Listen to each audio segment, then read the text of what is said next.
Já entrei.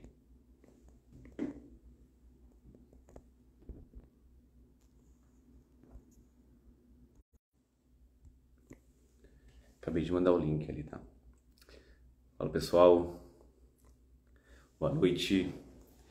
20h19, estamos quase no horário da live. Fala Hugo, Marlon, Wellington, vamos aguardar mais um pouquinho. Nossa primeira live, sequência de lives sobre ligamento cruzado anterior. É um tema que eu particularmente gosto muito, falo bastante a respeito disso, não à toa criei uma página para falar só sobre LCA. Galera, quem tá aí na live, só me confirma se vocês estão conseguindo ouvir. Por favor, manda um joinha aí se vocês estão conseguindo ouvir. E mandem também para aquele colega de vocês. Manda para colega, pro profissional de vocês, para a gente falar um pouquinho mais aí sobre ligamento cruzado anterior. Show, Marlon, obrigado pelo feedback. Vou aguardar mais um pouquinho aqui, mais uns 2, 3 minutinhos, e aí a gente já inicia. Enquanto isso, dá para ir lá pegando uma água, pegando um chá esse horário, pegando alguma bebida, para a gente falar bastante sobre mecanismo de lesão e sobre a prevenção, né, das lesões do ligamento cruzado anterior. Vou aguardar mais um pouquinho.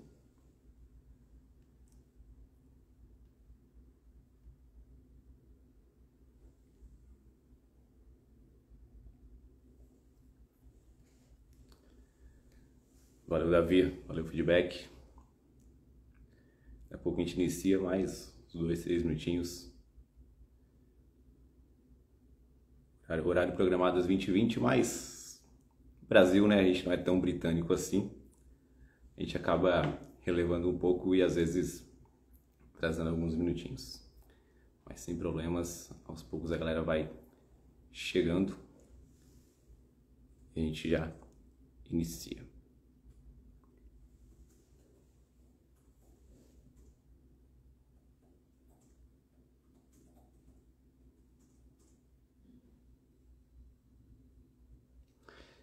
Galera, quem tá aí, já vou adiantando, eu criei um grupo, Clube do LCA Turma 1, que é uma galera que vai receber conteúdo um pouco a mais, algo além do que será entregue aqui nas lives. Então eu vou estar sempre antecipando as coisas lá no grupo. Então se você ainda não está no grupo, depois da live vai lá no meu story, que vocês vão ter acesso direto ao grupo do WhatsApp. Se vocês forem depois da live e já não estiver mais lá, mas vai estar porque fica 24 horas, vocês podem ir também através do link que está na bio. Então entrem para o grupo do WhatsApp, que lá vocês vão ter algo além, né? Um pouco a mais de informações que vai ser bem interessante daqui a um período.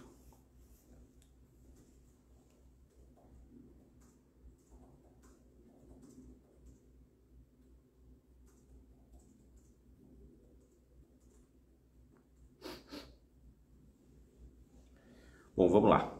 Eu vou começando. E aí, galera, vai entrando e aos poucos vai acompanhando a live. Depois eu vou deixar a live salva por algum período, mas como eu falei, primeiro quem vai ter prioridade vai ser o grupo lá do WhatsApp. Vamos lá, mecanismo de lesão e prevenção de lesões do ligamento cruzado anterior. Live 1, primeira das 6 semanas. Espero encontrar vocês também aqui nas próximas 6 semanas. Vamos lá. Por que exatamente a gente precisa estudar prevenção? Qual que é o grande dilema aí das lesões do ligamento cruzado anterior? Eu costumo dizer que as lesões de LCA, e aí vamos abreviar a coisa, né? Vamos parar de falar ligamento cruzado e vamos falar LCA. Eu costumo dizer que as lesões de LCA dentro do esporte, elas são entre as lesões mais comuns, a lesão mais temida. Isso porque, pelo longo período que a gente tem de afastamento, seja do atleta, seja do praticante de atividade física, pelo custo, muitas vezes, e pela incerteza do retorno ao esporte. Isso porque, e aí vocês vão ver daqui para frente, nas próximas lives também. Muitos indivíduos que fazem o procedimento, que rompem o LCA, fazem a cirurgia, tratam e quando vão retornar ao esporte, eles não conseguem retornar ao mesmo nível anterior. Tá? Por que isso acaba acontecendo, né? Isso vai um enorme número de fatores aí que acabam influenciando. Não vai ser o tema da live de hoje, isso está para algum outro tema, agora não lembro exatamente o tema, o número da live. Hoje o nosso foco é prevenção. E aí a prevenção é justamente por isso, por esses fatores, além de afetar obviamente a questão psicológica do atleta, o seu rendimento, às vezes acelerar em casos profissionais, acelerar a aposentadoria do atleta. Então a gente tenta sempre evitar as lesões do LCA. E talvez prevenir não seja um termo tão adequado, porque a gente não vai ter 100% de certeza que a gente vai prevenir uma lesão. Não só uma lesão de LCA, mas todas as lesões que estão no esporte. Então talvez o termo minimizar, reduzir as chances de lesões sejam termos mais adequados para esse tipo de situação. E aí beleza, a gente precisa prevenir e eu costumo dizer que a prevenção é algo muito mais duradouro, é algo muito mais barato para o atleta praticante de atividade física do que fazer um procedimento, do que tratar. E isso é muito importante que a gente consiga conscientizar o nosso atleta, conscientizar o nosso paciente. Mas ok, para a gente falar de prevenção, a gente precisa entender de alguns componentes. Um deles é o mecanismo da lesão e outro é o fator de risco. E por isso que eu juntei esses temas para a gente falar junto da prevenção de lesões. Mecanismo de lesões do ligamento cruzado anterior. Eu falei sobre o custo, a dificuldade das lesões de LCA, está entre as lesões mais estudadas. Não à toa estou levando meu doutorado muito para essa linha e além de ser um tema que eu gosto bastante.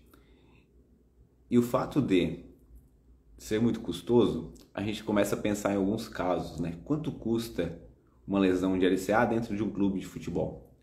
Para vocês terem uma ideia, alguns estudos demonstram que a prevenção de lesões de LCA, elas podem reduzir em 50%, 60% as chances de uma lesão em um clube. Então você pensa, em média a gente tem em clubes aí uma lesão a cada 2 anos. Claro que existem casos onde as lesões elas são maiores. A gente teve, por exemplo, ano passado o Real Madrid com 3 lesões de LCA. E a gente está falando do maior clube do mundo com 3 lesões na mesma temporada. É algo absurdamente acima da média. Mas quando a gente pensa em prevenção de lesões, a gente pode reduzir até 50% as chances de uma lesão de ligamento cruzado anterior. Isso é bastante coisa, tanto a nível econômico para um clube, quanto a nível de performance. Porque aí você pensa, um clube que poderia perder 2 atletas em uma temporada, perde 1. E talvez ele não perca um dos principais atletas. Então a gente tem uma economia financeira, a gente tem uma economia de performance. Isso pelo lado do clube. Se a gente pensar pelo lado do atleta, esse atleta vai manter a sua performance. Consequentemente, vai ter uma longevidade maior dentro do esporte. Mas ok, quando a gente pensa em mecanismo de lesões de LCA, se vocês pesquisarem no Google, lesão de LCA, vocês vão ver algumas imagens características. E pouca coisa mudou desde então, desde aquelas imagens mais clássicas. O que a gente vai ver geralmente? Geralmente as lesões de LCA, a gente caracteriza ela por contato ou não. Então a gente tem as lesões que são sem contato, a gente tem as lesões que são por contato indireto e as lesões por contato por um trauma direto no joelho. Na maioria das vezes, as lesões de LCA vão ocorrer sem o contato, sem a presença de um contato.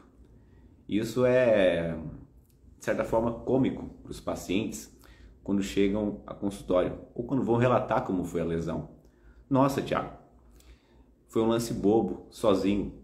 Sim, mas a maioria das vezes é um lance bobo, é um lance sozinho. Por quê? A maioria das vezes você vai mudar de direção e você rompe o LCA. A maioria das vezes você vai saltar, na hora de aterrissar, você rompe o LCA.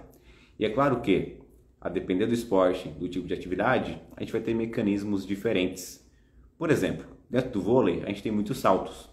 Consequentemente, a gente vai ter muito mecanismo de LCA na aterrissagem desses saltos. A mesma coisa no basquete. O atleta sobe para pegar um rebote, na hora de aterrissar, ele rompe o LCA. Tem um estudo de 2020 do Della Vecchia e outros colaboradores, publicado no British Journal of Sports Medicine, principal jornal de medicina esportiva do mundo. Esse estudo, ele pegou 134 casos, vídeos de LCAs de atletas rompendo LCA de futebol profissional.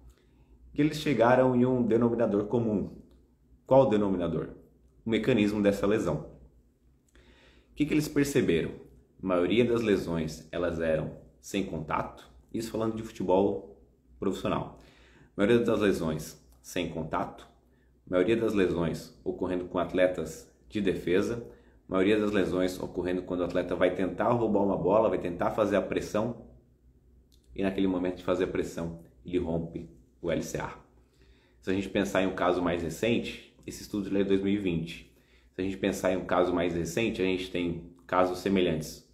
Dudu do Palmeiras, ano passado, foi fazer uma pressão, rompeu o LCA. A gente tem Éder Militão, ano passado, início da temporada passada, foi fazer uma pressão para roubar a bola, rompeu o LCA. No caso, os dois atletas até já retornaram à prática esportiva. Talvez não a performance, mas a prática esportiva. E aí é interessante a gente entender que existe uma certa diferença entre retorno à atividade, retorno ao esporte e retorno à performance. Geralmente isso vai ocorrendo de maneira gradual, mas não é assunto para hoje, é assunto para as próximas lives. Não lembro exatamente o número, mas vocês vão ver na live de retorno ao esporte. Bom, vamos lá.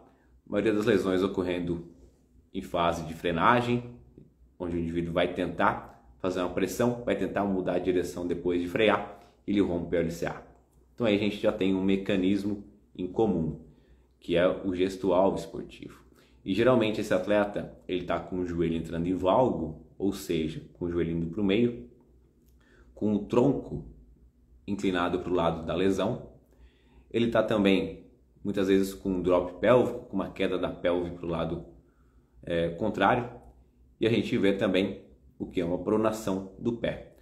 E aí tem um último fator que é fundamental quando a gente pensa no futebol, que é a torção, que é esse indivíduo estar com o pé apoiado ao chão, tendo ali um mecanismo mais axial de frenagem, onde ele trava o pé no chão e ele tenta rodar, só que o pé está travado. E aí a gente tem uma ruptura do LCA. Inclusive, ano passado, se vocês buscarem vídeos, talvez eu possa disponibilizar depois lá no grupo, uma comparação de dois mecanismos muito semelhantes de dois atletas. Dois atletas do futebol brasileiro. Dudu do Palmeiras. Segundo, Tiquinho Soares do Botafogo. Rompeu o LCA, o outro rompeu o LCM, o ligamento colateral medial. E quando a gente vai ver a imagem dos dois, tendo a lesão, é uma imagem muito parecida, que é o mesmo mecanismo que aquele estudo do Della Vecchia em 2020 demonstrou. A gente tem um joelho entrando em valgo, a gente tem um tronco inclinado para o lado da lesão, a gente tem uma queda da pelve, a gente tem um pé, aí que está a diferença. O pé do Dudu, ele está apoiado ao chão porque ele vai mudar de direção, e o pé do Tiquinho Soares, ele desliza no chão. Isso é um fator fundamental nas lesões de LCA, quando a gente pensa em mecanismo de lesão. Então, o fato do pé não estar totalmente apoiado no chão é um fato que facilita para o atleta não ter uma lesão de LCA. No caso do Tiquinho, uma lesão de LCM, porque ele teve um mecanismo de valgo dinâmico. Ok, estou entendendo sobre o mecanismo, estou entendendo aí um padrão dessas lesões. Agora, o que a gente precisa fazer quando a gente pensa em prevenção? A gente precisa entender também que antes de falar de prevenção, a gente precisa entender sobre fatores de risco. E aí, a gente já entendeu o mecanismo da lesão, ou seja, é talvez um movimento que eu precise evitar um pouco, ou que pelo menos eu precise controlar. E aí, sobre fator de risco, a gente tem fatores de risco que são não modificáveis e fatores de riscos que são modificáveis. Alguns exemplos de fatores de risco que são não modificáveis. Primeiro é uma lesão prévia. E por que lesão prévia do LCA é um fator de risco para lesão de LCA, para ter uma segunda lesão? Em torno de 1 a cada 5 indivíduos que retornam ao esporte, 1 a cada 5, então pega aí na média 20%, em torno de 20% rompe de novo o LCA. Esse número assusta. 1 a cada 5 rompe de novo o ligamento cruzado anterior. Seja o enxerto operado, seja o joelho já operado, ou seja o lado contralateral, ou seja, o lado contrário. É um índice alto, é uma taxa alta de relesão. Claro que alguns fatores jogam essa taxa mais para cima e outros fatores jogam a taxa mais para baixo. O fato de vocês estarem aqui e a gente está estudando um pouco mais sobre LCA é algo que nos diferencia e facilita. Para quê? Para quando for atender um paciente, um atleta, a gente jogar essa taxa mais para baixo. Claro que se esse atleta faz um tratamento completo, segue a risco que é preciso ter feito, a chance de uma lesão secundária reduz. A gente não consegue ter 100% de certeza, jamais a gente consegue ter 100% de certeza que não vai haver uma nova lesão, mas a gente reduz muito as chances. Se a gente faz um retorno ao esporte gradual, bonitinho, com exposição gradual de caos, controle de carga, com critérios estabelecidos para alta, o que a gente faz? A gente reduz as chances de uma segunda lesão de LCA. Então, é claro que a taxa ela assusta, mas se a gente fizer o que é preciso ser feito dentro de um tratamento de LCA, a gente joga essa taxa mais para baixo. E às vezes os números, eles assustam os atletas, os pacientes, mas se a gente souber jogar com esses números a favor da gente, no sentido de que o que eu vou fazer para trabalhar diferente dessa estatística? O que esses estudos com essas estatísticas fizeram de errado que eu posso talvez fazer diferente? Então, ter esses critérios é algo fundamental para a gente não ter uma segunda lesão. Então, dentro dos fatores de riscos não modificáveis, a gente tem uma lesão prévia. Então, o indivíduo que tem uma lesão de LCA vai voltar a praticar um esporte, ele está sujeito a ter uma segunda lesão de LCA. Com certeza ele está sujeito. Outro fator de risco não modificável, sexo. As mulheres rompem mais o LCA do que os homens. Isso é fato. A gente tem uma questão hormonal, a gente tem uma questão ligada ao tamanho do LCA, ao volume do LCA. As mulheres têm um volume de LCA menor que os homens, ou seja, o tamanho do LCA é menor. Ele está mais suscetível a ter uma lesão. As mulheres, no geral, já têm um certo alinhamento de membro inferior que joga o seu corpo mais, aliás, que joga o seu joelho mais para a válvula. Então, se aquilo não for um mecanismo controlado, ela vai ter uma tendência maior a ter uma lesão de LCA. Então, a gente tem um segundo fator de risco. É só um segundo exemplo de fator de risco que é não modificável. A gente não pode fazer nada com esse sujeito, mas a gente precisa ter uma atenção maior. Aliás, a gente pode fazer muita coisa com esse sujeito, mas a gente não pode fazer nada com esse fator de risco que ele é não modificável. Então, a gente tem alguns exemplos de fatores de riscos que são não modificáveis. A gente vai trabalhar onde? Dentro dos fatores de riscos que são modificáveis. Por exemplo, força. Não existe nenhum esporte e nenhum atleta que não consiga produzir força. Se esse cara for fraco, ele vai ter uma chance muito maior de ter uma lesão de LCA. Vamos pensar o seguinte.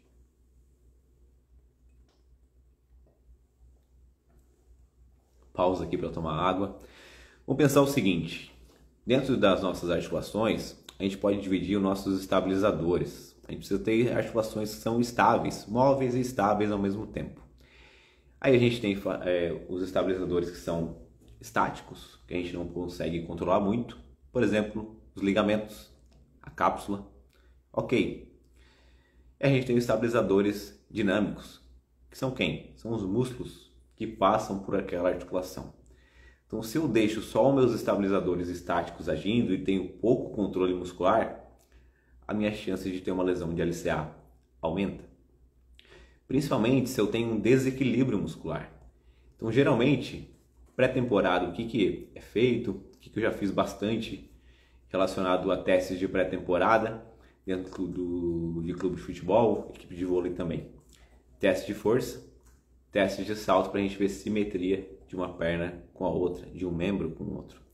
Então, testes de força, geralmente a gente preconiza que haja uma simetria de força de pelo menos 90%, ou seja, quando a gente vai lá e avalia no isocinético, extensores de joelho, quadríceps, a gente espera que tenha uma simetria de 90%. Se esse indivíduo não está com essa simetria em torno de 90%, a gente tem uma chance maior, não só de ter uma lesão de LCA, mas algumas lesões de membros inferiores. A mesma coisa, posteriores de coxa, os isquios tibiais.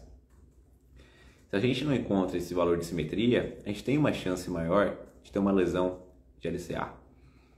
Existe um outro equilíbrio que às vezes é um pouco esquecido. Tem se falado mais recentemente, mas poucos profissionais ainda dão importância para ele. Que é o quê? É a relação IQ, a relação isquios tibiais e quadríceps. O que é isso, Thiago? É a relação entre os posteriores de coxa e a parte anterior de coxa. A gente precisa também ter uma simetria entre esse agonista e antagonista do movimento. Geralmente, a gente tem muito mais força nos extensores do joelho, no quadríceps, do que nos posteriores de coxa. E ok, isso é natural, isso é fisiológico. Tanto é que, se você pratica musculação e você... Claro que não é um teste fidedigno, mas vamos lá. Se você põe a mesma carga... Olha só, veja bem. Teste para você que está vendo a live aí, faz musculação e quer verificar de maneira mais simples. Vai lá na academia, faz uma cadeira extensora. Máximo de carga que você conseguir para 10 repetições. Agora, pode ser no mesmo dia. Cadeira flexora, não a mesa flexora. Cadeira flexora para ser no mesmo ângulo. Tenta fazer com a mesma carga, 10 repetições. Se você conseguir, tem alguma coisa errada.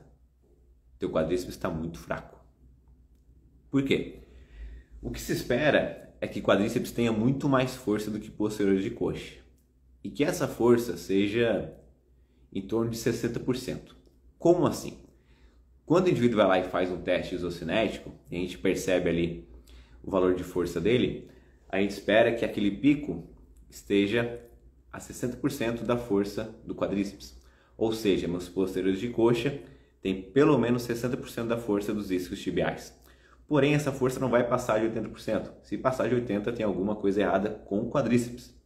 Não é porque, nossa, então quanto maior o valor, melhor. Não.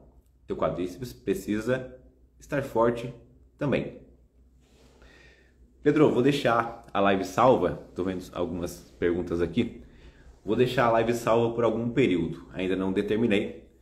Para quem está assistindo a live e não está ainda no grupo do WhatsApp, depois da live, vai lá no meu story e entra no grupo do WhatsApp, que por lá eu vou deixar algumas informações a mais conteúdos, inclusive o artigo que eu citei aqui no início da live do Della Vecchia falando sobre mecanismo de lesão de LCA.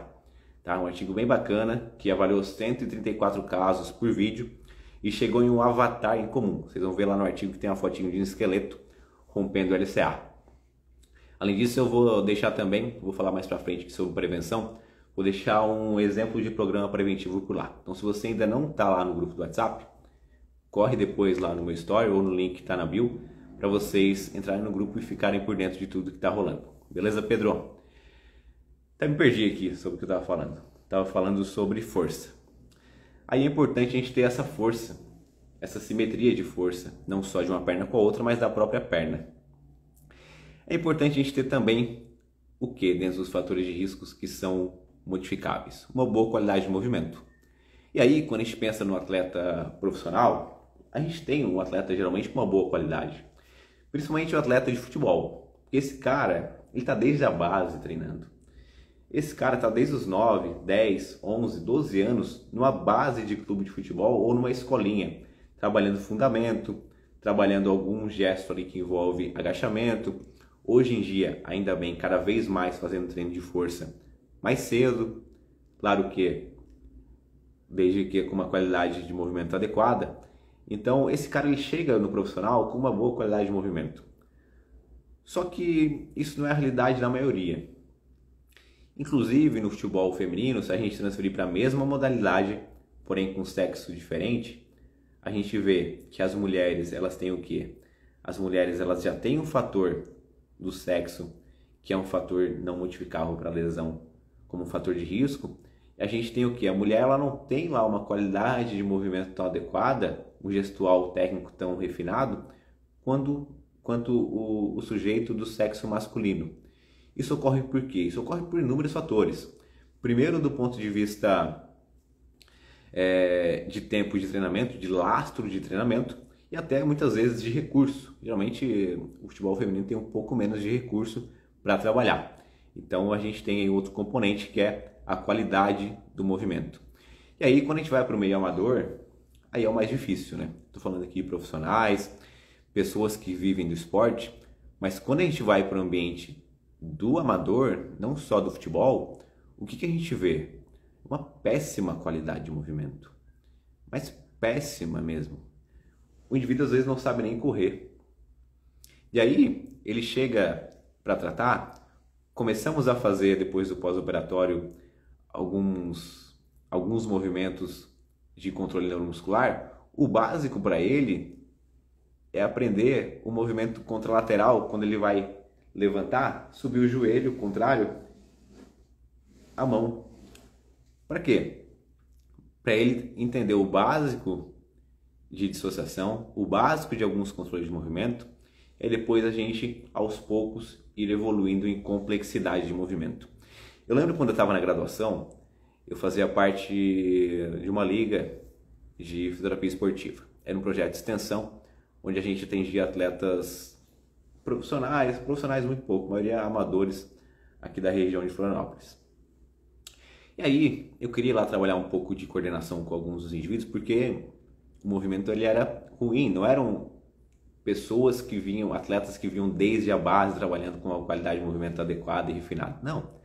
Pessoas comuns que jogam lá seu futebol de quarta-feira, de final de semana, que rompem o LCA e iam tratar conosco lá na clínica escola. E aí eu queria trabalhar um pouco de coordenação, o básico, na cama elástica, apoiado no solo. E na época havia uma supervisão que disse, não, isso aí você não tem que fazer. Isso aí não é com a gente. Isso aí é com um profissional de educação física. Se ele não aprendeu antes, na escola ou em algum treinamento, não é com a gente, com a física que ele vai aprender. Bom, como assim? Tem alguma coisa errada aqui. Vamos lá. A gente precisa ensinar o básico de movimento para ele que ele aos poucos vá evoluindo e vá progredindo. Como é que eu vou chegar lá no final, sexto, sétimo, oitavo, nono mês, colocar esse indivíduo para um exercício de alta intensidade, sendo que o básico ele não faz com uma qualidade adequada de movimento? Primeiro, acho que o básico da pirâmide é assim, e até pelos princípios do FMS, é que primeiro se movimente bem, para depois se movimentar mais, inclusive com mais carga. Mas beleza, qualidade de movimento, a gente tem aí como uns fatores que são modificáveis para a gente consegue ir modificando algumas coisas, o nível de fadiga, por isso que é importante a gente ter um controle de carga adequado desse indivíduo, e aí aos poucos a gente vai trabalhando nesses fatores de risco que são modificáveis. Principais fatores de risco, então, que são modificáveis para a gente trabalhar: componente relacionado à força, componente relacionado à fadiga, que está inteiramente relacionado à força. Quanto mais força esse indivíduo tem, menor vai ser a sua percepção de fadiga.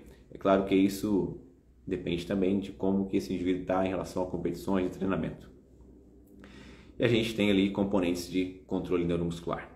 E às vezes a gente foca muito no controle neuromuscular. No geral, aí era chamado de propriocepção, os trabalhos de propriocepção. Acho que controle neuromuscular é um termo mais fidedigno para aquilo que a gente quer trabalhar. A gente vai do básico até o avançado. E aí, saindo dos fatores de risco, a gente entra agora no que a gente pensa e o que a gente sabe sobre prevenção. Então vamos lá, para a gente prevenir, eu costumo dizer que a gente precisa seguir uma sequência lógica. Primeiro, eu saber onde que eu estou inserido, que meio que eu estou inserido, qual é o meu esporte, é vôlei, é futebol, é basquete, é tênis, é corrida, ok, identifiquei ali o meu esporte, entendi quais são as principais lesões, percebi que LCA é uma lesão comum, temida dentro do esporte, como esses esportes que eu citei, tirando a corrida. Então agora, se eu tenho lesões de LCA com uma certa frequência, qual que é o fator de risco para isso? Opa, já identificamos ali alguns fatores de risco. O que a gente precisa fazer agora? Avaliar. Então, o terceiro ponto, o terceiro item é avaliar. E a avaliação vai envolver esses componentes que eu citei anteriormente. Avaliação de força, avaliação de controle neuromuscular, avaliar e monitorar a fadiga desse indivíduo. Para quê? Para a gente montar um programa preventivo. E o programa preventivo ele vai envolver justamente esses componentes que a gente está avaliando. Trabalhos relacionados à força, trabalhos relacionados à pliometria, trabalhos relacionados à agilidade, trabalhos relacionados a controle neuromuscular. Basicamente, vai envolver isso. E quando a gente pensa em trabalhos de força, são trabalhos que vão envolver a especificidade do esporte. Geralmente os esportes envolvem o quê? Potência. Envolvem trabalhos onde é preciso haver uma certa potência, uma certa explosão de movimento. Então, fortalecimentos focando nisso é algo importante. Desde que primeiro o indivíduo tenha algum laço de treinamento, desde que o indivíduo tenha primeiro alguma qualidade de movimento.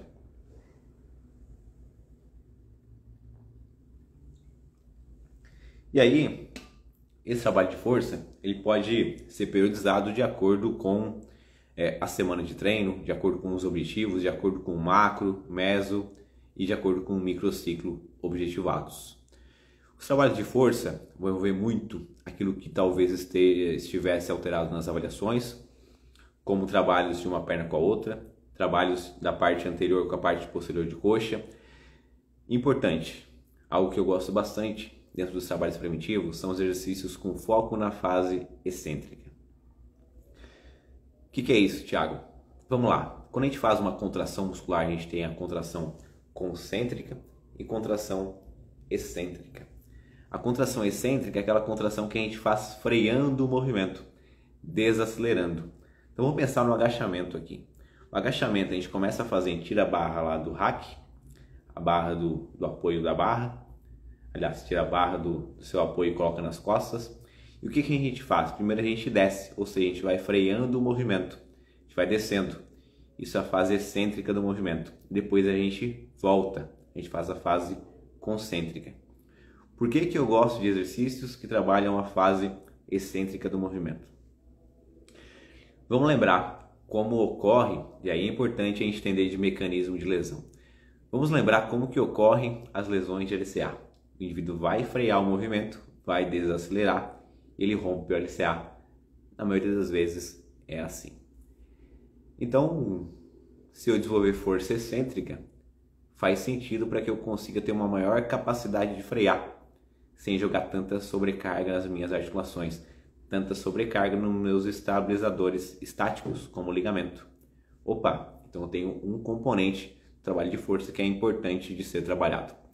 Além disso, quando a gente faz exercícios com foco na fase excêntrica, a gente melhora muito a capacidade desse indivíduo de melhorar a sua qualidade de movimento.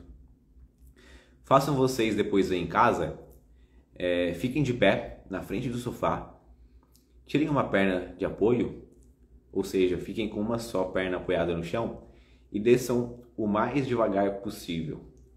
Automaticamente vocês vão perceber que o joelho de vocês vai ter uma tendência a entrar em valgo, ou seja, fazer um movimento para o meio. E automaticamente você vai ter esse feedback, talvez não na primeira, na segunda, na terceira, mas aos poucos você vai percebendo que você vai tendo uma capacidade maior de frear esse movimento e de evitar esse mecanismo do joelho entrar tanto. E aos poucos você vai melhorando mais seu movimento. Então a adaptação neural ao trabalho de força também é muito importante. E aí tem exercícios que são bem interessantes, como o nórdico, o próprio Copenhague, pensando mais em adutores, mas principalmente o nórdico, flexão nórdica para posteriores de coxa, é um exercício bem interessante. Além disso, é claro, exercícios como cair de uma caixa e aterrissar, trabalhando a aterrissagem, importantíssimo. O que você trabalha aí? Aterrissagem, ou seja, força excêntrica, você trabalha também controle neuromuscular. Associado aos trabalhos de força, trabalhos de pliometria. O que é pliometria, Thiago? Pliometria nada mais é do que a sequência de saltos. Por quê? Você trabalha o máximo encurtamento do músculo para fazer o movimento e o máximo alongamento. Máximo encurtamento, alongamento, encurtamento, alongamento. E quando você faz uma sequência de saltos, você faz justamente isso. Você trabalha a constante elástica do seu músculo. E você ter esse tipo de capacidade é importante. Para quê? Para facilitar a sua mudança de direção e para facilitar a sua freagem de movimento. Veja só, então tem dentro do trabalho de força, trabalhos que envolvem pliometria também, que também vão ser trabalhos voltados para a potência. Inclusive, quando a gente pensa em pliometria, lá como critério para alta, a gente tem testes de saltos, que são testes pliométricos, saltos triplos cruzando uma faixa. Então ter esse tipo de capacidade é importante, inclusive, para ser liberado para retornar ao esporte. Pliometria, eu tenho também aí exercícios que envolvem potência, trabalho excêntrico, trabalho de pliometria, trabalhos que envolvem controle neuromuscular. E aí, exercícios de agilidade são importantes também, apesar de às vezes negligenciados. Claro que dentro de um programa preventivo é difícil, pensando como fisioterapeuta, trabalhar isso com o atleta, mas muitas vezes já faz isso no seu esporte, dentro da sua preparação física. O que é trabalho de agilidade? Mudança de direção, frente e costas, lateral, zigue-zague, enfim, uma gama de movimentos onde a gente trabalha a agilidade desse indivíduo. E por que é importante ele conseguir ter esse movimento, ter a capacidade adequada para fazer esse movimento? Porque a maioria das lesões de LCA, futebol, no futsal, ocorrem a partir do momento que o indivíduo vai mudar de direção e rompe. Ou seja, o que eu estou fazendo quando eu faço trabalhos de mudança de direção e trabalhos de agilidade pensando na prevenção desse indivíduo? Eu faço um efeito protetor para ele. Por quê? Ele vai cada vez tendo mais adaptações daquele estímulo, frente, costas, frente, costas, frente, costas, lado, lado, zigue-zague, zigue-zague, vai e volta, tempo de reação. O que esse cara faz? Muda de direção o tempo todo. E aí, quando chega no jogo, numa competição, ou mesmo no treinamento à vera com a equipe, esse cara está mais apto para conseguir mudar a direção com uma menor fadiga. Ele está com um efeito protetivo daquele treino, que é importante também.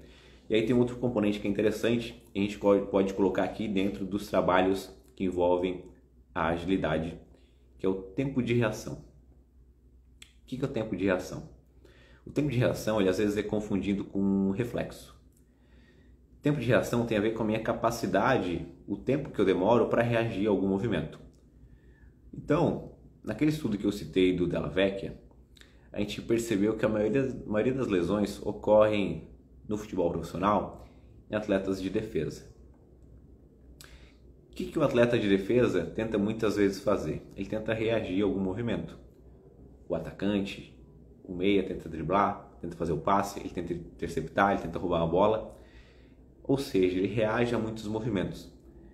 Treinar tempo de reação desses indivíduos pode causar também um efeito protetor no mesmo princípio dos treinos de agilidade. Então, dentro dos programas preventivos, os componentes que são importantes a gente trabalhar: força, pliometria, trabalhos de controle neuromuscular, trabalhos de agilidade. Esses 4 componentes são importantíssimos. Se a gente parar para pensar, existe, desde 2006, a FIFA lançou o FIFA 11, FIFA 11. O que é isso? A FIFA começou a perceber que haviam muitas lesões dentro do futebol e o FIFA 11 não é um programa voltado só para lesões de LCA, mas vocês já vão entender por que eu estou falando dele. Deixa eu só tomar uma água aqui.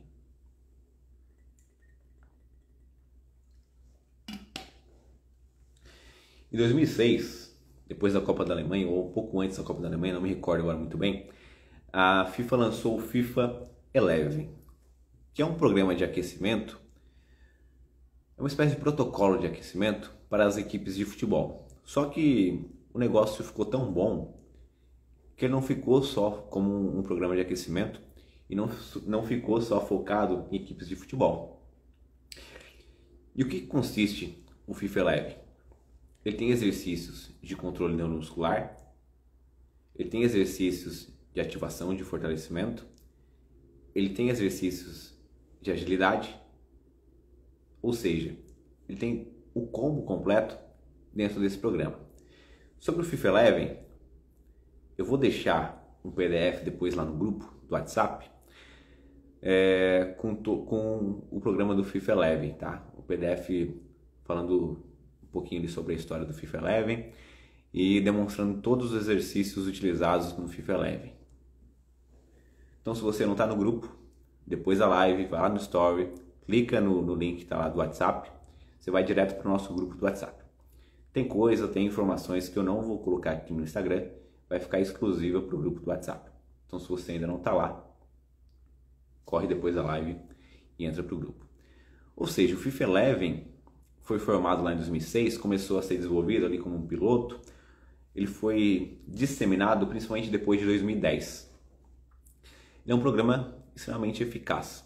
E quando a gente busca artigos sobre prevenção de lesões de LCA, a gente vê que muitos estudos utilizam do FIFA Eleven. Por quê? Porque tem todos esses componentes. E é muito legal isso, né? A FIFA percebeu ali uma deficiência, né? um índice alto de lesões. Bom, vamos montar aqui um programa, um protocolo para que os clubes e as seleções possam utilizar como aquecimento para a gente reduzir mais essas lesões. Tem inclusive lá o exercício nórdico que eu comentei. Tem um outro tipo de fortalecimento que é importante a gente trabalhar, que é o quê? Esqueci de citar anteriormente. Se eu trabalho fortalecimento, todos aqueles componentes que eu citei, exercício excêntrico, potência, especificidade do esporte, o exercício de fortalecimento do core, ou seja, dos músculos abdominais, é extremamente importante. Por quê? Vamos pensar. Você é um atleta de basquete ou de vôlei.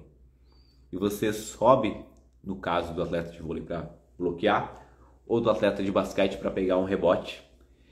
E o que acontece às vezes quando você aterriza? Você perde um pouco essa habilidade. Então, se você não tem muito controle de tronco, ou seja, você aterriza numa perna só, não tem controle de tronco, o que você vai fazer? Você vai buscar estratégias ali compensatórias com o membro inferior e muitas vezes teu joelho entra em valgo e teu tronco cai para o lado da lesão. E que a gente tem o mecanismo de lesão do LCA. Então, trabalhar componentes pensando na prevenção, não só na prevenção, na reabilitação também, mas na prevenção de LCA, exercícios de fortalecimento abdominais, de controle de tronco, são extremamente importantes. Além, é claro, de outros esportes que envolvem contato, você precisa ter ali um certo jogo, uma certa capacidade de aguentar o contato, vai ser importante também para que você não sofra uma lesão de LCA por mecanismo indireto. Ou seja, você sofre uma pancada, por exemplo, ombro a ombro no futebol, não consegue frear muito bem, dá 1, 2 passos, vai frear, o que acontece? Pode ocorrer uma lesão a partir de um mecanismo de contato indireto, quando o contato não ocorre diretamente no joelho. Bom, mas vamos lá. A gente está falando do FIFA Eleven, né? E a FIFA depois desenvolveu, transformou em FIFA Eleven Plus, colocando mais exercícios. E o FIFA Eleven é extremamente estudado porque ele é um programa, um protocolo mais estabelecido. E a gente vê uma redução considerável nas chances de lesões a partir do FIFA Eleven. Como eu citei lá no início da live, a gente tem uma redução que varia em média 50% no geral, uma redução um pouco maior quando a gente pensa no sexo feminino dentro do futebol, uma redução que varia em torno de 66%, 67%. Ou seja, precisa fazer a prevenção para a gente reduzir as chances de lesões. Garanto que não vai ocorrer uma lesão a partir da prevenção? Não, mas eu reduzo muito as chances. Galera, a gente está finalizando por aqui. Antes de finalizar, eu vou deixar os pontos importantes dessa live, que foi nossa primeira live das 6 semanas que nós teremos lives sobre ligamento cruzado anterior. Toda quinta-feira, às 20h20, nesse mesmo Instagram, eu espero encontrar vocês novamente. Vamos lá, pontos chaves da nossa live de hoje para a gente levar para casa. Então, se você tiver com algo aí perto para anotar, um celular, bloco de notas, papel, anota aí. Vamos lá, mecanismos de lesão. A gente tem mecanismos sem contato, por contato indireto e por contato direto no joelho. Principal causa de lesões são os mecanismos sem contato. Ou seja, a gente consegue trabalhar um pouco mais a prevenção em volta disso. Interessante. A gente tem fatores de riscos que são não modificáveis, como sexo, lesões prévias de ligamento cruzado. Fator genético foi algo que eu esqueci de citar anteriormente, mas se o seu pai rompeu o LCA, você tem uma chance também de romper esse LCA um pouco maior do que o indivíduo que não teve isso dentro da sua família. Trabalhe mais. A gente vai trabalhar mais nos fatores modificáveis das lesões de LCA. O que são fatores de risco modificáveis? Alterações de força, alterações de controle neuromuscular, principalmente esses. A gente tem como foco na prevenção passar por algumas fases. Avaliar esse indivíduo, fazer o programa preventivo, reavaliar, ver se houve alguma alteração. Dentro do programa preventivo, o que precisa ter? Exercício de força, exercício de pliometria, exercícios de agilidade e de tempo de reação, e exercícios de controle neuromuscular. Sobre controle neuromuscular, Thiago, quer dizer então que o valgo dinâmico é o grande vilão. Tenho que corrigir qualquer valgo dinâmico cegamente agora. Não necessariamente. Inclusive, esse é um ponto importante. Tem uma revisão que ela foi avaliar os estudos. Aliás, é um ensaio clínico, não é uma revisão, desculpa. Tem um ensaio que ele resolveu comparar os fatores biomecânicos ali, os componentes biomecânicos, nas mudanças de direção. E quando a gente muda de direção, fazer um valgo dinâmico é um mecanismo natural fisiológico. O que eles foram testar lá? Se fazer algum programa de força, programa de controle neuromuscular, pudesse mudar esse mecanismo dentro do esporte. E não muda. É fisiológico. Valgo dinâmico é algo fisiológico. O que a gente precisa ter? Precisa ter controle, precisa ter força. Para quê? Para aguentar esse valgo dinâmico, para aguentar a carga dos jogos, para aguentar a carga na mudança de direção. Eu não tenho que sair corrigindo cegamente. A partir do momento que eu começo a corrigir tudo dentro do esporte, começo a corrigir qualquer movimento, me torno ali um perito biomecânico do movimento, eu acabo com a performance do atleta, eu acabo com o desempenho daquele indivíduo. Então o valgo dinâmico não é algo que vai ser modificado mesmo com exercícios protocolares de agilidade. Mas a gente precisa causar um efeito protetor nesse indivíduo para que ele consiga mudar a direção de maneira mais segura. Esses são os pontos importantes da live de hoje. Eu espero encontrá-los na semana que vem também por aqui. Se você ainda não está no grupo do WhatsApp, corre lá depois da live, no meu story, no link que está na bio, vai para o grupo da mentoria. Por quê? Lá no grupo, para começar amanhã de manhã, eu vou colocar lá o artigo do Della Vecchia que eu citei aqui e vou disponibilizar o PDF do FIFA Eleven. Então assim, show de bola, Igor, o nosso está cheio.